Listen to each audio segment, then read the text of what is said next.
झांसी तहसील बार संघ झांसी के चुनावी प्रक्रिया प्रारंभ हो गई है। वहीं तहसील बार संघ के चुनाव का जनसंपर्क तेज हो गया है।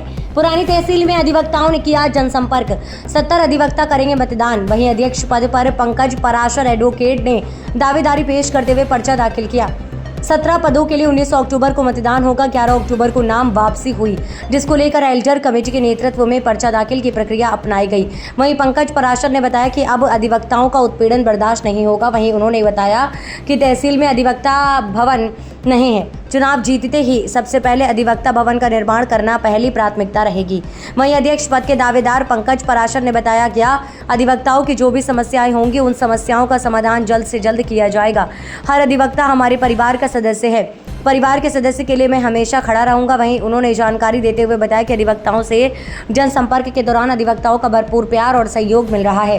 वहीं मीडिया कर्मियों ने भी अधिवक्ताओं के चुनावी मुद्दों को लेकर चुनावी चर्चा।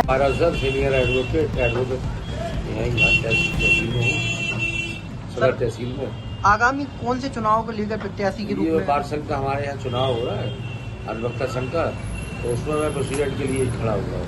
क्या क्या मुद्दे अधिवक्ताओं के? मुद्दे क्या है, बस यही है कि हम लोगों की जो बार अभी न्यूट्रल डली हुई थी वो अब फिर से हम लोगों ने उसको करके और वो कर रहे हैं और वकीलों के हित में कार्य करेंगे। और जो अधिवक्ता भवन हमारा नहीं है वो अधिवक्ता भवन बनवाएंगे। उसके अलावा उसमें जो भी फैसिलिटीज़ हम अधिवक्ता भाइयों के मनोरंजन के लिए, हम अधिवक्ता भाइयों के सम्मान के लिए जो भी कार्य होंगे वो हम करेंगे। अधिवक्ता अभी मिल रहे होंगे आपसे, क्योंकि लगातार आपका जुड़ा होता है। उन्हीं सभी सीनियर और जूनियर जो हमारे अधिवक्ता साथी हैं, सम्मानित अधिवक्ता बंधु हैं, उन्हीं के द्वारा ही मुझे खड़ा किया गया। नए युवा जो अधिवक्ता के रूप में यहाँ आते हैं, कहीं ना कहीं उन्हें उनके बस्तों को लेकर और जगहों को लेकर वो मुद्दे आपके क्या? नहीं, नए युवा अधिवक्ता जो आते हैं ना, तो वो उनके जो कार्य होते हैं उनके लिए तो पर वो होता है, तो उसमें जो है हम लोग उनकी हेल्प करते हैं। भैया हमारे अभी आगामी में एक मिनट जोर भाई, क्या संदेश जाने वाला है पूरी तहसील? किस तरीके का संदेश? चुनावी को लेकर? चुनाव के लिए ये है कि हम जो चुनाव लड़ रहे हैं, हम दो लोग हैं। एक हमारे विपक्ष में खड़ा हुआ है कमल श्रीवास्तव करके, तो वो हमारे खिलाफ में खड़े हुए हैं। लेकिन पोजीशन ये है कि सभी अधिवक्ता साथियों का स्नेह, प्यार, आशीर्वाद और मुझे प्राप्त है। तो लिहाजा मैं जो चुनाव अगर जीतता हूँ, जीतने के बाद फिर मैं अपने अधिवक्ता साथियों के सम्मान के लिए प्रयासरत रहूँगा। यहाँ अधिवक्ता भवन नहीं निर्माण करवाऊँगा।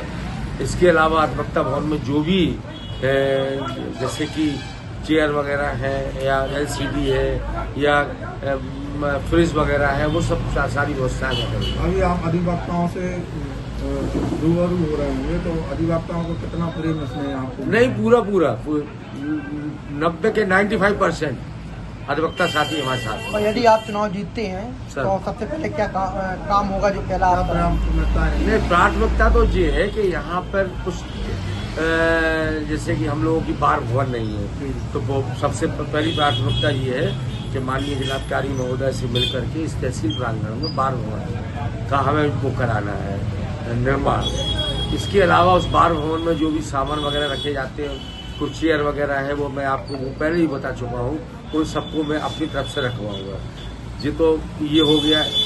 तीसरा, हमारे जो सीनियर अधिवक्ता बंधु हैं, जो बहुत काफ़ी पुराने सीनियर हैं, तो हम उनका जो है उनका सम्मान। चौथा, कई बस्ते ऐसे हैं, कोई भी व्यक्ति एक बस्ता यहाँ डाल दी, बस्ता वहाँ डाल दी, वहाँ एक नाम से 3 बस्ते खुले हुए हैं और एक हमारे अधिवक्ता साथी को जगह भी नहीं है, तो उसकी भी व्यवस्था हम कराएंगे। तो भाई सबको एक अपना वो मिल जाए। कहने का भी आपने देखा होगा लगातार अधिवक्ताओं का उत्पीड़न होता है, इसके लिए आप किस तरीके? हाँ, उसके लिए उत्पीड़न होता है, तो उसके लिए सर्वप्रथम सबसे पहले मैं खड़ा रहूँगा उन लोगों के साथ में। ये बहुत अच्छा क्वेश्चन किया आपने आदरणीय, कि मैं उनके लिए सर्वप्रथम मैं खड़ा रहूँगा और उनके सम्मान में जो भी ठेस पहुँचाएगा किसी भी लेवल पे हो, मैं उनके साथ हूँ। धन्यवाद। क्या नाम है आपका? शर्मा एडवोकेट। आप लोगों का चुनाव है अधिवक्ताओं का, क्या क्या ऐसे मुद्दे होंगे आपके जो आप चुनाव में सबसे पहले रखेंगे? भाई, हम लोगों के चुनाव मुद्दे ये हैं कि कम से कम अधिवक्ताओं का सम्मान हो, साफ सुथरा हिसाब किताब हो गलत जो अवांछनीय तत्व हैं उनकी एंट्री ना हो किसी तरह की, और सुचारू रूप से जो गठन हो वो सभी अधिवक्ताओं को साथ लेके चलें, किसी तरह का आपस में मनमुटाव ना हो उनके अंदर। अभी कहीं ना कहीं चैम्बर को लेके खामियाजा आती है, वो चैम्बर वाला मुद्दा भी कैसा रहेगा आपका? अवैध रूप से कुछ चैम्बर यहाँ बने हुए हैं, उनका चिन्हीकरण करके उनको जो है सही तरीके से जो अधिवक्ता वंचित है चैम्बरों से उनको दिलाया जाएगा।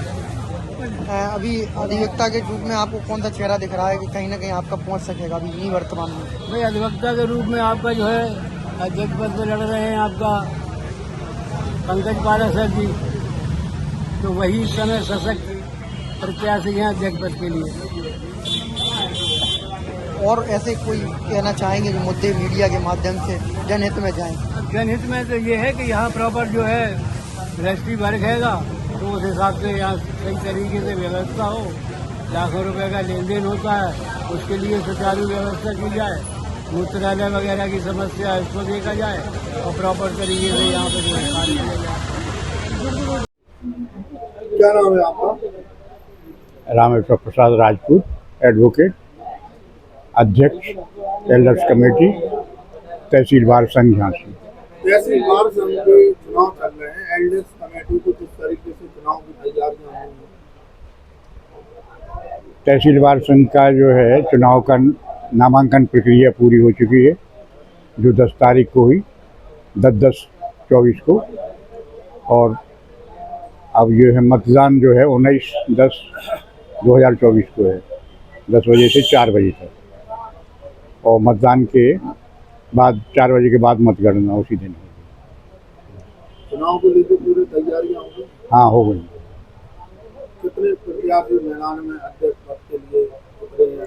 अध्यक्ष पद के लिए 2 प्रत्याशी मैदान में हैं, 2 सचिव के लिए हैं, और 2 कोषाध्यक्ष के लिए हैं, और 2 ऑडिटर के लिए हैं, और बकाया जो है 5 सीनियर मेंबर और 5 जूनियर मेंबर, ये निर्विरोध निर्वाचित हो गए हैं, क्योंकि एक 5 पद सीनियर ने मतलब जो आवेदन किया, और 5 जो है जूनियर मेंबर के लिए आवेदन किया, और वरिष्ठ उपाध्यक्ष के लिए एक ही आवेदन आया, तो वो निर्विरोध उनका तय है, और कनिष्ठ उपाध्यक्ष के लिए भी एक ही आया, तो उनका निर्विरोध होना तय है।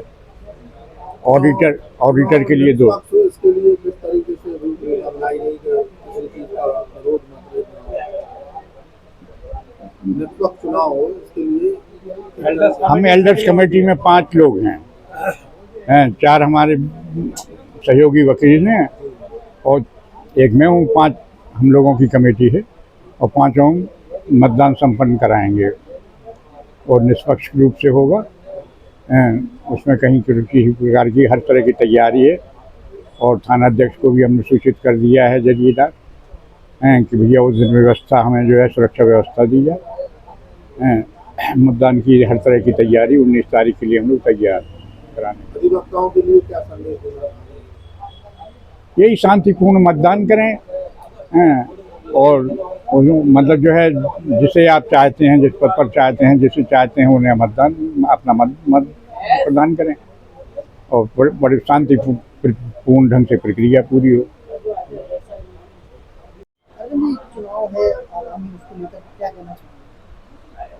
इसके लिए हम लोग जो है चाहते हैं कि वकील वर्ग जो अभी 7-8 साल से शांत पड़ा था, इस चुनाव से हम लोग फिर जो है एक मत हो, और वकीलों के बैठने की व्यवस्था नहीं है यहाँ, किसी प्रकार का कोई वकीलों का सुनवाई नहीं होती है, ना कोई बातचीत होती है, ना उतना महत्व है। इसलिए हम लोग चाहते हैं कि सब लोग एक हो, संगठन में शक्ति होती है, चुनाव के माध्यम से हम लोग आएँ, अपना एक वार्कर्स का निर्माण कराएं, ताकि जो है हम लोग जनता, आम जन लोगों के लिए उनको सही रूप में न्याय दिला सकें। इसके लिए बार संघ का चुनाव अनिवार्य हो गया था। ये चुनाव तहसील में होगा, और इकट्ठित होते हैं जो एक ही मंडल स्तरीय पर?